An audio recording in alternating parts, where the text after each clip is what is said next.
Haleluya. Puji Tuhan. Salam sejahtera dalam nama Tuhan Yesus Kristus. Kita akan lanjutkan pelajaran kita dari kebenaran firman Tuhan tentang kunci pintu berkat Tuhan. Kita sudah pelajari sampai dengan kunci yang ketiga, dan pagi ini kita akan pelajari kunci berkat yang keempat. Ya. Haleluya. Puji Tuhan. Ya. Mari kita membuka dalam Injil Lukas pasal yang ke-6. Ayat yang ke-38. Injil Lukas pasal 36 ayat 38. Begini firman Tuhan, saya bacakan buat kita semua. Lukas 6 ayat 38.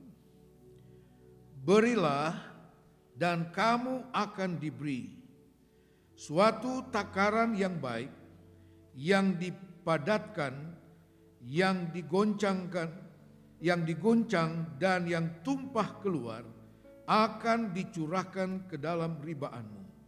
Sebab ukuran yang kamu pakai untuk mengukur akan diukurkan kepadamu. Haleluya. Ya.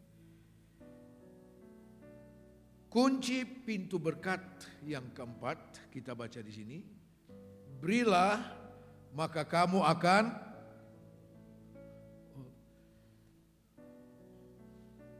Saudara ikut baca enggak tadi? Berilah, maka kamu akan diberi.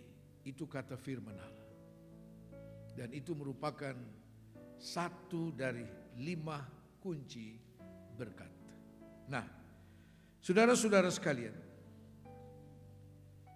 kunci yang keempat untuk membuka pintu berkat adalah memberi. Ya, memberi.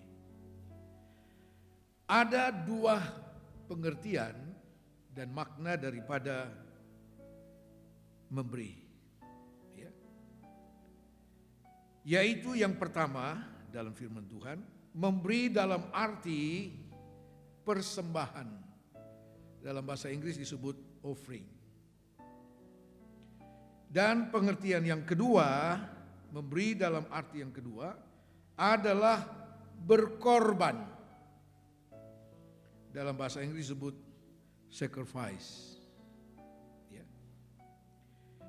Dalam surat Filipi pasal yang keempat, Filipi pasal 4 ayat 18 dan ayat 19, Rasul Paulus berbicara tentang persembahan dan korban. Filipi pasal 4 ayat 18 dan 19. Kini aku telah menerima semua yang perlu daripadamu. Malahan lebih daripada itu.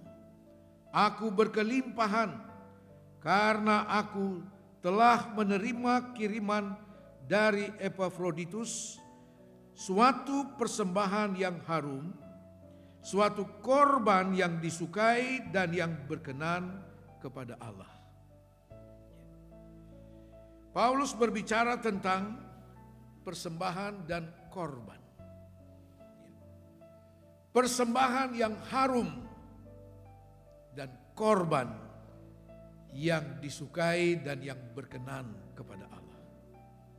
Nah, Bapak Ibu saudara-saudara sekalian, pagi ini kita akan belajar yang pertama tentang korban dan pengorbanan. Ya. Korban dan pengorbanan. Contoh yang paling sempurna yang harus menjadi dasar dan contoh bagi kita adalah korban dan pengorbanan Yesus Kristus. Itu harus menjadi dasar dalam setiap korban dan pengorbanan kita, karena korban Kristus adalah korban yang paling sempurna. Tidak ada korban lebih sempurna daripada itu. Karena itu, korban Kristus harus menjadi contoh dan dasar bagi kita di dalam kita melakukan korban dan pengorbanan. Lalu mengapa dikatakan korban Kristus itu adalah korban yang sempurna? Sehingga ukuran dari setiap korban dan pengorbanan kita adalah korban Kristus, bukan manusia. Bukan apa yang dibuat oleh manusia, tapi korban Kristus. Mengapa disebutkan bahwa korban Kristus adalah yang paling sempurna? Korban yang paling berkenan kepada Bapa di sorga. Ada beberapa alasan di sini yang akan kita lihat. Yang pertama, korban Yesus atau pengorbanan Yesus adalah korban karena kasih. Korban karena kasih. Yohanes 3 ayat 16 yang tentu menjadi ayat hafalan bagi kita semua. Yohanes 3 ayat 16. Karena begitu besar kasih Allah akan dunia ini, sehingga Ia telah mengaruniakan anaknya yang tunggal, supaya setiap orang yang percaya kepadanya tidak binasa, melainkan beroleh hidup yang kekal. Korban karena kasih. Korban yang didasarkan atas kasih dari Allah. Yang dikasihi Allah itu adalah manusia yang sudah terbuang karena dosa, yang tidak ada harganya lagi. Saudara-saudara, dan untuk mengasihi manusia yang seperti itu keadaannya, perlu satu pengorbanan yang sempurna, yaitu korban Kristus. Korban Kristus adalah karena kasih. Pasal 15 Injil Yohanes ayat 13. Yohanes 15 ayat 13. Tidak ada kasih yang lebih besar daripada kasih seorang yang memberikan nyawanya untuk sahabat-sahabatnya. Yang mengorbankan nyawanya bagi sahabat-sahabatnya. Tidak ada kasih yang lebih besar. Korban yang sempurna adalah korban karena kasih. Saudara, apapun yang kita buat, pengorbanan apapun itu, saudara, kiranya itu semua didasarkan atas kasih Allah. Karena kita mengasihi Tuhan. Karena kasih Allah yang ada di dalam kita. Kasih Allah kiranya mendorong kita, menjadi motivasi bagi kita. Untuk melakukan, untuk memberi dalam arti pengorbanan, saudara. Roma 5 ayat 5 dikatakan, kapan kasih Allah itu memenuhi kita? Yaitu kasih Allah yang dicurahkan dalam hati kamu oleh Roh Kudus. Ketika Roh Kudus memenuhi kita, maka kasih Allah pun ada di dalam kita. Katakan amin. Kenapa kita harus dipenuhi dengan kasih Allah? Sebab surat Korintus Rasul Paulus katakan, lakukanlah segala sesuatu di dalam kasih. Korban yang berkenan, yang disukai oleh Allah adalah korban karena kasih. Haleluya. Kiranya kasih Allah yang mendorong kita, yang menjadi motivasi kita di dalam kita berkorban untuk hal apapun, saudara. Di dalam kita melakukan segala sesuatu, dengan segala pengorbanan karena kasih Allah. Bukan karena sesuatu motivasi tertentu. Saudara-saudara, banyak orang bisa memberi karena orang itu berbuat baik kepada saya. Kasih Allah bukan seperti itu. Saudara-saudara, pengorbanan Yesus adalah untuk semua manusia di dunia ini. Apapun dan siapapun dia. Pengorbanan Kristus adalah untuk seisi dunia ini. Termasuk saudara dan saya. Dia berkorban bagi saudara dan saya karena dia mengasihi saudara dan saya. Haleluya. Yang kedua, alasan yang kedua, kenapa korban Kristus adalah korban yang sempurna? Yaitu korban Yesus dengan kerelaan. Ya, dengan kerelaan. Kita lihat di dalam Yohanes 18. Yohanes 18 ayat 4 sampai 8. Yohanes 18 ayat 4 sampai 8. Maka Yesus yang tahu semua yang akan menimpa dirinya maju ke depan dan kata kepada mereka, "Siapakah yang kamu cari?" Jawab mereka, "Yesus dari Nazaret." Katanya kepada mereka, "Akulah dia." Yudas yang mengkhianati dia berdiri juga di situ bersama-sama mereka. Ketika ia berkata kepada mereka, "Akulah dia," mundurlah mereka dan jatuh ke tanah. Maka ia berkata kepada mereka, bertanya pula, "Siapakah yang kamu cari?" Kata mereka, "Yesus dari Nazaret." Jawab Yesus, "Telah kukatakan kepadamu, akulah dia. Jika aku yang kamu cari, biarkanlah mereka ini pergi." Haleluya. Peristiwa di Taman Getsemani, saudara. Ketika Yudas membawa satu regu prajurit Romawi untuk menangkap Yesus di Taman Getsemani. Saudara, mereka belum berkata apa-apa, Yesus sudah tanya, "Siapa kamu cari?" "Oh, Yesus dari Nazaret." "Akulah dia. Ini yang kamu cari. Silakan."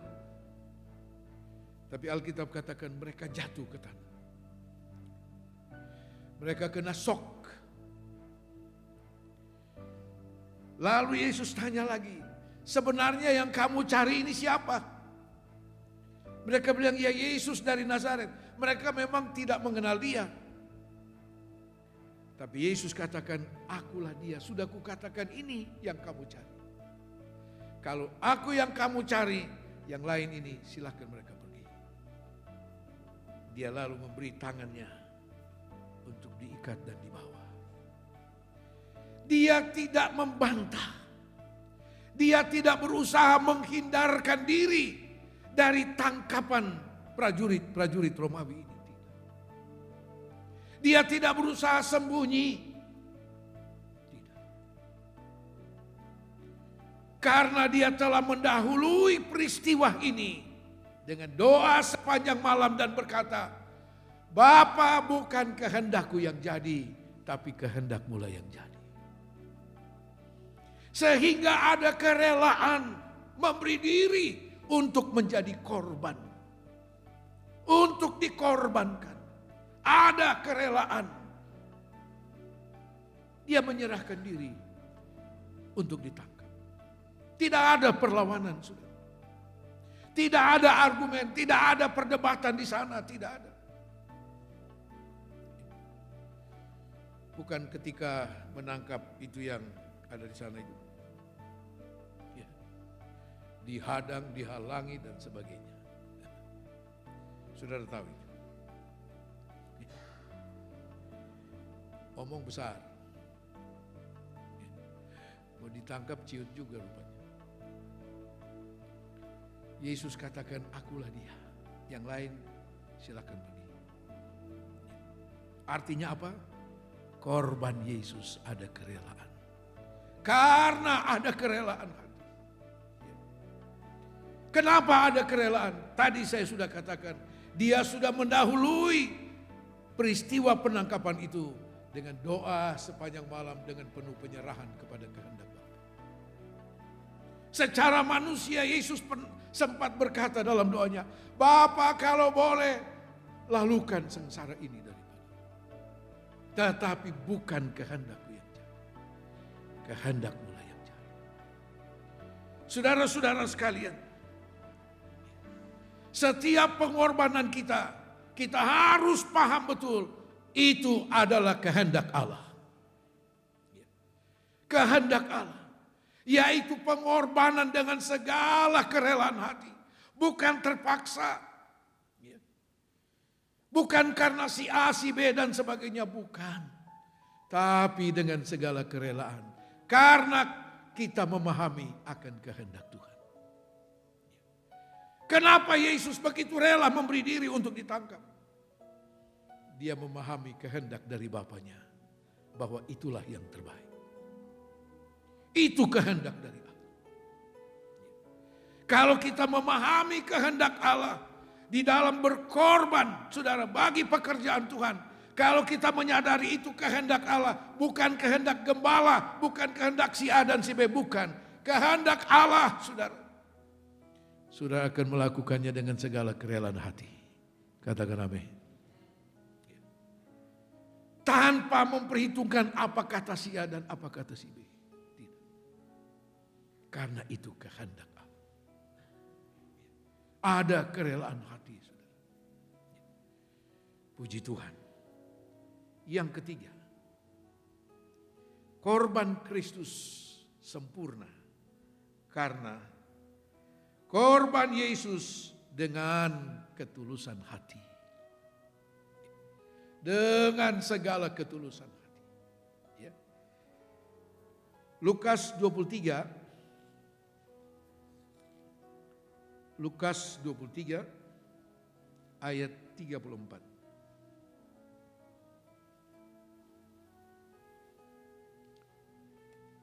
Lukas 23 ayat 34. Yesus berkata, "Ya Bapa, ampunilah mereka sebab mereka tidak tahu apa yang mereka perbuat." Dan mereka membuang undi untuk membagi pakaiannya. Ketika Yesus tergantung di atas kayu salib, yang sebelumnya mulai dari kantor pengadilan Pilatus, dia mulai dihajar habis-habisan. Dia mulai dihajar sepanjang sampai ke Golgota. Dihajar. Sehingga jatuh berkali-kali di jalan sambil memikul salibnya. Saudara-saudara, dalam keadaan seperti itu sudah berlumuran darah, lalu digantung di atas kayu salib. Suatu keadaan yang sangat menyedihkan. Bahkan Alkitab katakan orang tidak bisa lagi mengenal wajahnya. Tidak bisa lagi kenal wajahnya. Hancur. Dalam keadaan seperti itu dia ada di atas kayu salib. Apakah dia menaruh dendam kepada mereka yang menyalibkan dia? Kepada orang-orang Yahudi yang berteriak salibkan dia, dia pantas mati dan sebagainya? Tidak. Ketika Yesus membuka mulutnya di atas kayu salib, dari 7 perkataan yang dia ucapkan di atas kayu salib, yang pertama Yesus katakan apa? Bapa, ampuni mereka. Mereka tidak tahu apa yang mereka buat. Korban dengan segala ketulusan hati. Tidak ada dendam, tidak ada kebencian, tidak ada. Kerelaan Yesus dilanjutkan dengan ketulusan hati, menerima segala siksa dan penderitaan. Dan itu korban yang sempurna dengan ketulusan hati. Saudara-saudara, dia tidak bilang tunggu besok. Kalau saya bangkit besok habis semua. Ya, tidak. Tidak. Itulah korban yang sempurna. Dan itu harus menjadi dasar di dalam kita melakukan setiap korban dan pengorbanan kita. Bagi Tuhan, bagi pekerjaan Tuhan. Yaitu dengan segala ketulusan hati. Saudara, kalau kita lakukan dengan ketulusan hati, kita tidak peduli apa kata orang. Katakan amin. Ya. Kita tidak akan terpengaruh dengan apa kata orang. Saya selalu katakan, saudara, hidup ini adalah perjuangan. Perjuangan kita bukan menurut apa kata orang. Ketika kita memperhatikan apa kata orang, kita akan gagal. Kita akan gagal. Tetapi perjuangan kita menurut apa kata firman Allah. Jangan sampai ketulusan hati kita tercemar karena kita menaruh perhatian kepada apa kata orang. Yeremia dalam kitab Ratapan pasal 3, Yeremia ini adalah nabi yang dikenal dengan nabi menangis, penuh dengan penderitaan. Penuh dengan penderitaan. Saudara, sehingga satu waktu dia berkata, kapan ini semua lewat?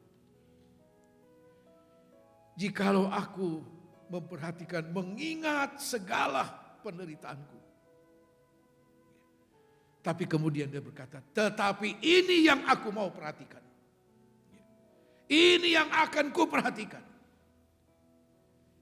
Yaitu kasih dan rahmat Allah selalu baru adanya. Tidak berkesudahan rahmat dan kasih Allah. Yeremia katakan itu yang akan ku perhatikan. Daripada memperhatikan segala penderitaan yang ada, Yeremia katakan aku mau memperhatikan rahmat dan kasih Allah yang selalu baru adanya. Selalu baru adanya. Ya. Kiranya kebenaran-kebenaran firman Tuhan, saudara, terus membaharui hati kita, jiwa kita. Untuk tidak dicemari dengan segala hal yang datang dari luar. Ya. Sebenarnya hal-hal yang datang dari luar, Yesus katakan, tidak mampu mencemarkan hati kita. Ya. Tidak mampu mencemarkan hati kita. Justru yang dapat mencemarkan kita adalah yang datang dari dalam hati kita sendiri. Yang menajiskan orang, Yesus katakan, adalah yang keluar dari hatinya, bukan apa yang masuk. Karena itu kitab Amsal katakan, jagalah hatimu terlebih dari segala yang patut untuk dipelihara. Karena itu adalah sumber pancaran kehidupan.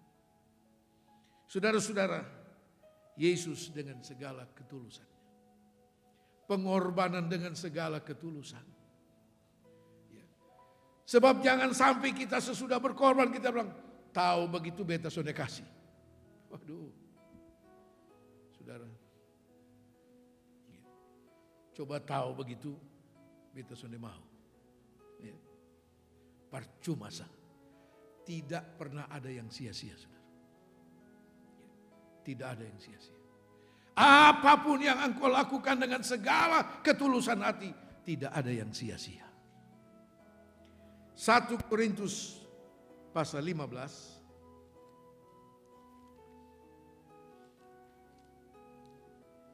Ayat 58.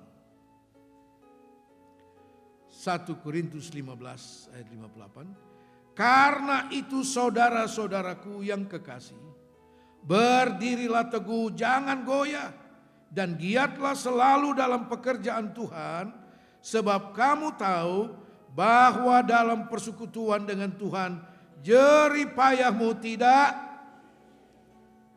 sia-sia. Katakan amin. Jangan pernah berkata, tahu begitu saya tidak buat, saya tidak berkorban. Keliru. Kalau sampai seperti itu, maka itulah golongan orang yang Yesus katakan dalam Matius 7 ayat 22 dan 23. Pada akhir zaman aku akan berkata dengan terus terang. Untuk mereka yang berkata, Tuhan kami sudah melayani dengan di dalam nama-Mu. Kami sudah berdoa dengan nama-Mu, mujizat dengan nama-Mu, mengajar dengan nama-Mu dan segala sesuatu. Apa yang Yesus katakan, pada waktu itulah aku akan berterus terang. Undurlah daripadaku. Aku tidak pernah kenal kamu, pembuat kejahatan. Saudara, Tuhan mau setiap korban dan pengorbanan kita dengan segala ketulusan hati. Katakan amin. Seperti Yesus. Seperti Yesus. Adakah orang yang setelah dianiaya hancur-hancuran seperti itu masih mau berkata, Bapa ampuni mereka. Mereka tidak tahu apa yang mereka buat. Hanya Yesus. Hanya Yesus. Dan Dia mau kita belajar dari kehidupannya. Haleluya. Yesus tidak berkata, Bapa, kalau beta tahu nanti jadi begini, beta tidak datang ke dunia. Ya. Kalau Dia kata begitu, saudara dan saya tidak pernah selamat. Ya. Tapi Yesus melakukan dengan segala ketulusan hati. Haleluya. Yang keempat, korban Kristus itu sempurna. Karena korban Yesus adalah yang utama dan yang terbaik. Korban Yesus adalah yang utama dan yang terbaik. Ya. Tadi kita sudah baca dalam Yohanes pasal 3 ayat 16. Karena begitu besar kasih Allah akan dunia sehingga diberikannya anaknya yang tunggal. Satu-satunya. Itu yang utama. Dan itulah yang terbaik, saudara. Itu korban Yesus. Bapa memberi kita anak tunggal. Anak yang dikasihi. Satu-satunya. Korban yang utama dan yang terbaik. 1 Petrus pasal 1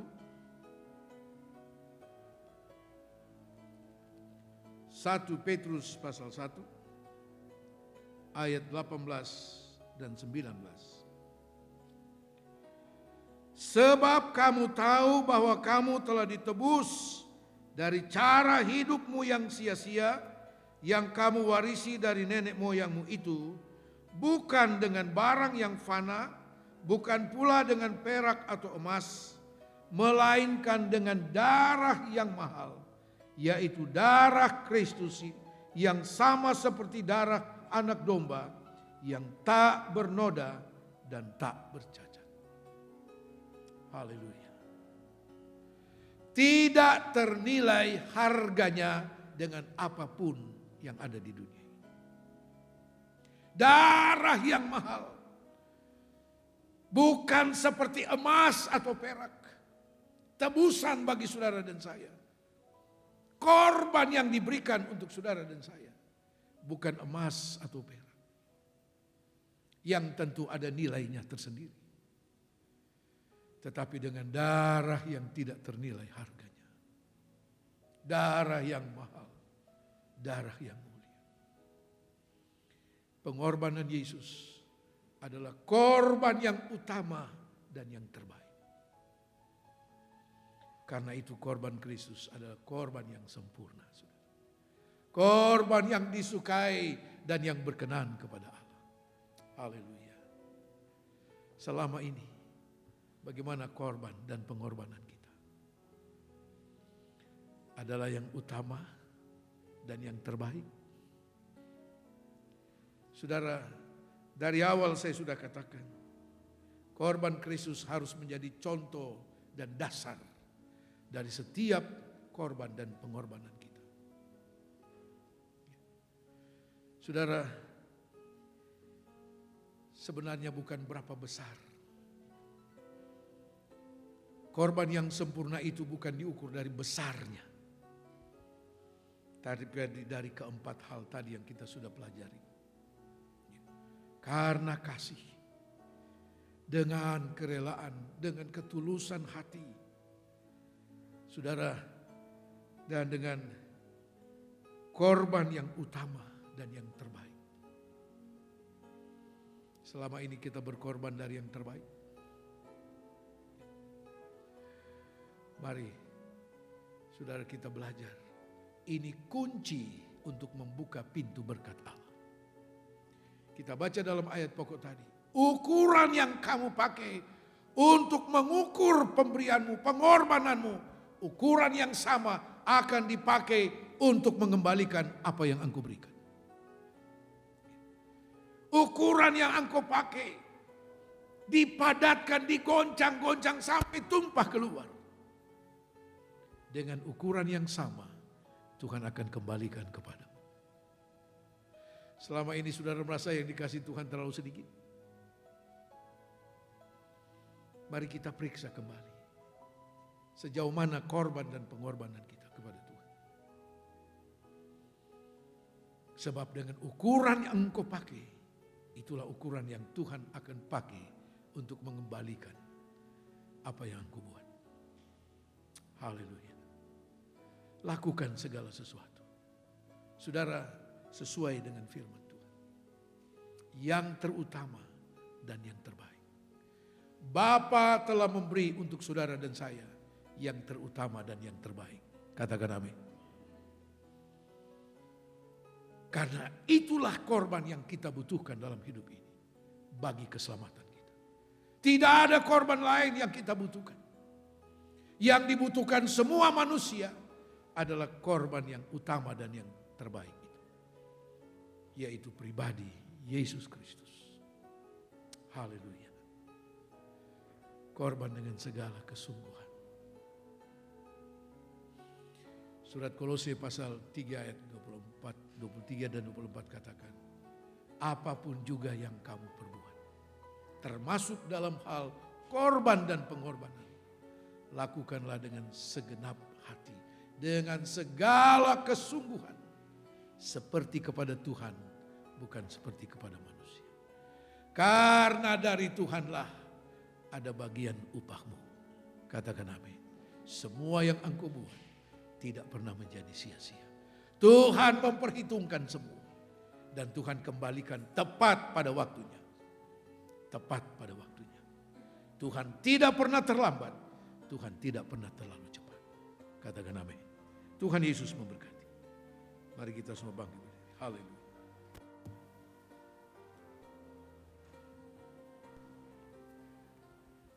Haleluya.